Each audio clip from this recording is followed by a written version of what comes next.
Olá, muito boa noite para você. Daqui a pouquinho os gols desse domingo, mas eu começo falando de seleção brasileira porque hoje teve convocação para 2 amistosos em junho. O primeiro convocado foi o próprio treinador. Ramon Menezes, técnico da seleção sub-20, deixou a Argentina hoje de manhã, onde o time disputa o Mundial, e veio para o Rio para divulgar a lista dos convocados da seleção principal. Horas depois, à tarde, ele voltou para o país vizinho. Ramon será o técnico interino do Brasil em 2 amistosos no mês que vem, na Europa, contra Guiné e Senegal, assim como já havia acontecido em março contra o Marrocos. É um prazer, né? Uma honra, é um privilégio para mim, né? Servir a seleção brasileira, tá? Para mim não é sacrifício nenhum estar aqui. Vamos à lista. Goleiros: Alisson, Ederson e o Everton. Laterais: Danilo, Wanderson, Alex Telles e Ayrton Lucas. Zagueiros: Ibanhas, Éder Militão, Marquinhos e Nino.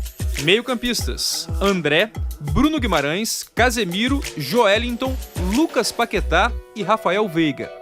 Atacantes: Malcom, Pedro, Richarlison, Rodrigo, Rony e Vinícius Júnior. Destaque para 4 jogadores convocados pela primeira vez: Ayrton Lucas, do Flamengo, Nino, do Fluminense, Joelinton, do Newcastle, da Inglaterra, e Wanderson, do Mônaco. Depois da divulgação da lista, o presidente da CBF, Edinaldo Rodrigues, veio conversar com a imprensa sobre casos de racismo no futebol. Ao final do depoimento, ele disse que hoje, aqui na sede da entidade, houve o episódio de racismo também. Eu comecei a sofrer racismo desde 8 anos de idade, então estou dizendo que eu tenho 60 anos de idade e sofro. A gente sofre em qualquer momento. Aqui dentro teve.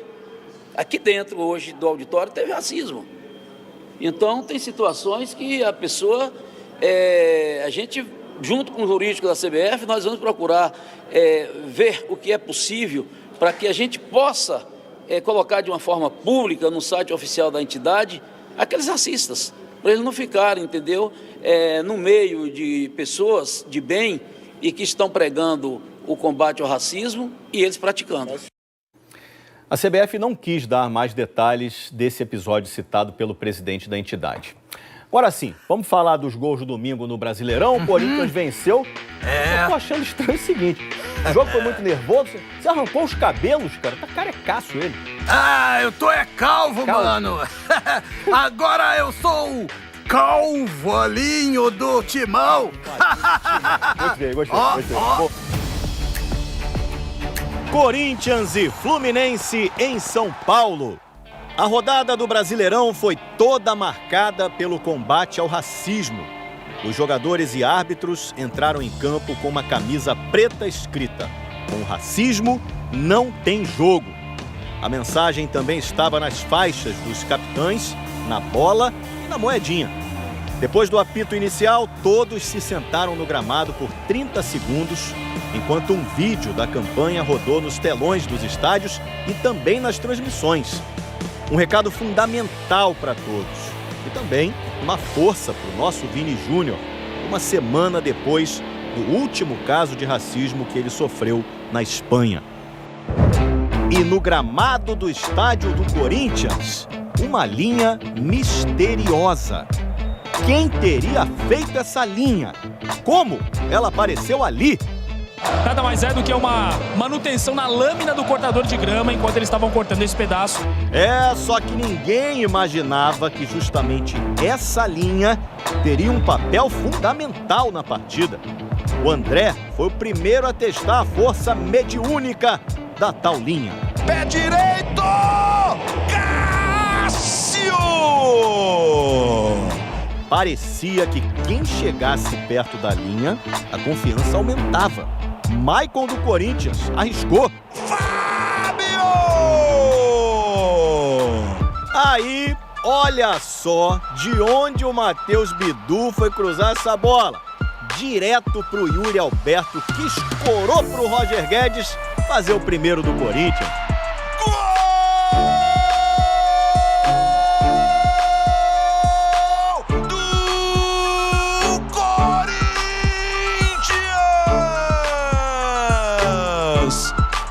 Roger Guedes, que é chamado carinhosamente por muitos torcedores de Calvo Guedes.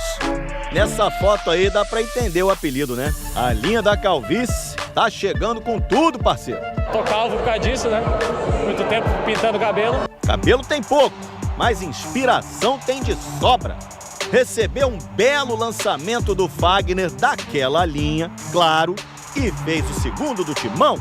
De novo ele! Sabe de quem? Roger Guedes desafoga fiel! Verdade que não foi exatamente isso que o Roger quis fazer, né? Mas valeu demais. A bola era pro Yuri Alberto, ele falou, depois da nossa imagem mostrou. Era pra tu, ele falou. Roger Guedes, maior pontuador do domingo do Cartola, com 19,30 pontos. 2-0 contra o Fluminense, a primeira vitória do técnico Luxemburgo nessa volta ao Corinthians. Uma forcinha da linha mágica no gramado e com a linha da calvície do Roger Guedes também, né? Como vai, Alex? Alex, agora tem essa também? Meu nome é Alex. Mas, não é Alex. Não. Mas me perdoe. Tu sabes que eu sou internacional. Ah, o O Alex. time do Johnny. Johnny, é verdade. Johnny. Internacional e Bahia em Porto Alegre, a tarde do Johnny. Meu nome não é Johnny, meu nome é João. Assim como o Johnny do filme, você acredita que o Johnny do Internacional também não é Johnny? Meu nome não é Johnny, meu nome é João Lucas. João Lucas de Souza Cardoso, é um nome bem brasileiro, né? O apelido pegou porque o Johnny nasceu lá em Danville, nos Estados Unidos, e veio cedo jogar aqui no Brasil. Falando do jogo, chegava tá bom não, hein? Difícil de assistir. Até que Johnny entrou em ação, recebeu esse passe de cabeça de Pedro Henrique e fez 1-0. Pedro Henrique de cabeça e depois o Johnny para estufar a rede no Beira-Rio. E agora Johnny, partindo em velocidade. Eu quero velocidade. Cala a boca. Vai bem, né? Velocidade. Para de gritar. Ele arriscou o chute, mas acertou o Vitor Hugo do Bahia. Achei que eu tinha feito uma jogada incrível, brilhante, estratégica. Nem tanto, né? Só que deu muita sorte. A bola sobrou pro Wanderson fazer 2-0. No finalzinho do jogo, foi a vez do John salvar o Inter. E esse aí é John de verdade mesmo, hein? Na certidão e tudo. John Vitor Maciel Furtado, goleiro que garantiu a vitória. E ainda teve mais um João, hein? O nosso querido editor. E terminou assim, 2-0 pro Inter do Johnny e do John. Tudo a ver com o time internacional, né? Em Bragança Paulista, Bragantino contra Santos. O João Paulo defendeu uma, João Paulo defendeu duas, João Paulo defendeu 3, João Paulo defendeu 4 vezes. Defendeu João Paulo! Ele salvou o Santos contra o Bragantino. Até onde deu, né? O goleirão do Santos não conseguiu pegar essa aí do Vitinho. Vitinho dominou, bateu! E também não deu pra evitar o gol do Juninho Capixaba, que raspou de cabeça e a bola entrou. Até pro João Paulo ficou difícil. 2-0 Bragantino. Ô, Escobar, Diga lá. você sabe dizer se pavão avô ou não avoa? Pavão voa. Rapaz, não tenho certeza não. Bom, eu nunca vi voando, pelo menos nunca. Pavão voando, nunca vi. Ah, mas eu sei, ele voa. Voa? Ele pega embalo e avoa. É mesmo? Atlético Mineiro e Palmeiras no Mineirão. Não, o Pavão não fez 3 gols e pediu pavão misterioso, não. Mas esse gol aí que ele fez até merecia uma exceção à regra, hein? Pra abrir o placar no Mineirão, Pavão misterioso! Mas antes do Pavão bater as asas e voar, Rony tinha pedalado nessa bicicleta linda.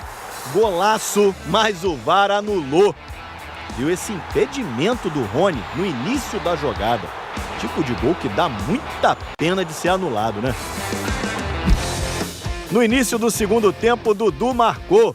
Golzinho simples, de cabeça, mas importante demais para garantir o empate do Palmeiras. 1-1. O nosso Pavon não curtiu o empate, mas calma. Eles são muitos, mas só você pode voar. Mas não podem voar. Depois do jogo, o técnico do Palmeiras, o Abel Ferreira, tentou impedir o trabalho dos jornalistas.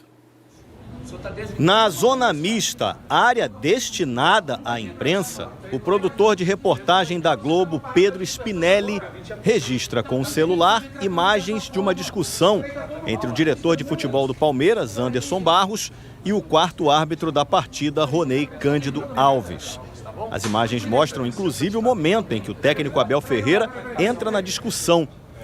Só que quando percebe que tudo está sendo filmado, Abel se aproxima do jornalista e arranca o celular da mão dele. Um jornalista da Rádio Itatiaia também filmou a ação. Diante da reação dos repórteres e ao notar que ainda era filmado, Abel Ferreira devolve o aparelho celular e deixa a área reclamando do trabalho da imprensa. Logo depois, ele abriu a entrevista falando do episódio. Peço-me desculpa se me excedi, a minha intenção foi só, isto é do futebol, há coisas que a imprensa não tem que saber, mas antes que isto vire uma tempestade, porque já sei como é que isto funciona aqui, são coisas que se passam no futebol e está aqui só esta introdução esclarecida antes que isto vire uma tempestade. O que eu senti foi invadir a minha privacidade. Eu não posso eu estou aqui a falar com ele, e você vir aqui e mostrar aquilo. Não posso. No meio de uma confusão. O que eu senti foi invasão de privacidade.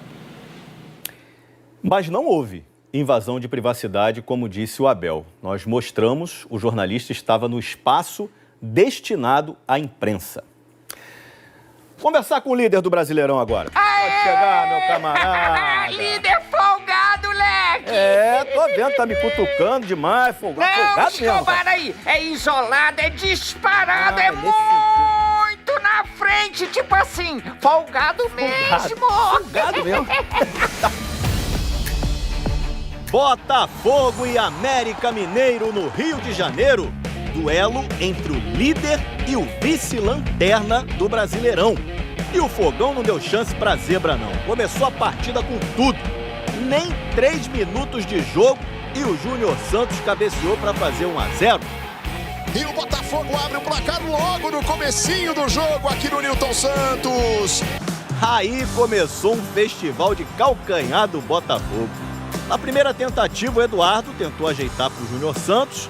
Não deu muito certo, não. Só que na segunda vez, deu certo demais. Desvio sutil de calcanhar do Eduardo para deixar o Luiz Henrique na cara do gol. Fez tudo certo o Luiz Henrique, hein? 2-0 Botafogo. 7ª vitória em 8 jogos. Líder isolado do Brasileirão.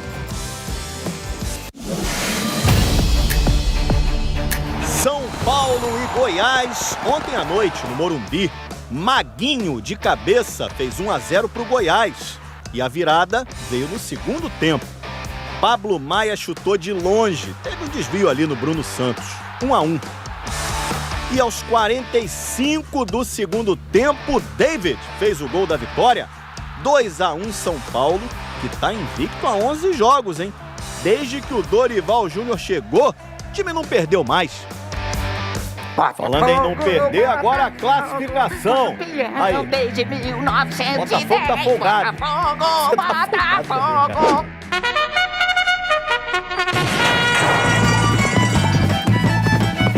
O Botafogo é o líder muito isolado do Brasileirão. 21 pontos, 5 na frente do Palmeiras.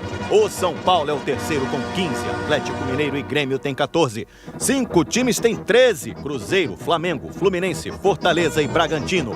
O Atlético Paranaense tem 12, o Santos 11, o Internacional 10, Corinthians e Cuiabá 8, o Bahia tem 7, assim como o Goiás, que abre a zona do rebaixamento. O Vasco, que tem 6, o América, que está com 4, e o Coritiba, lá na lanterna, com 3 pontinhos. E no Brasileirão Feminino, a liderança segue com Corinthians. Então, meu, domingo perfeito, Escobar. Homens venceram e mulheres na frente. Ah, que é bonitinho. Muito bom ser Corinthians. Ah, que maravilha. O Corinthians venceu o Atlético Mineiro com esse gol aí da Duda Sampaio. Estava esperta para pegar o rebote. 1-0. O Real Brasília também venceu jogando em casa. Dani Silva, Leide Andrade e Nenê marcaram no primeiro tempo e garantiram a vitória contra o Real Ariquemes. 3-0. Hora de ver então o gol mais bonito do domingo. É chegada a hora que todos esperam. O gol do Fantástico vai para... Pavon, do Atlético Mineiro. Pavon tomou a bola, deu um drible da vaca, correu livre, cortou mais um e bateu de canhota. Um lindo gol para fazer 1-0 para o Atlético em cima do Palmeiras. Não tem mistério. O gol do Fantástico é dele. Esses foram os gols da rodada. Uma boa noite para você. Uma ótima semana. Até domingo que vem. Beijo para vocês também, Maju e Poli.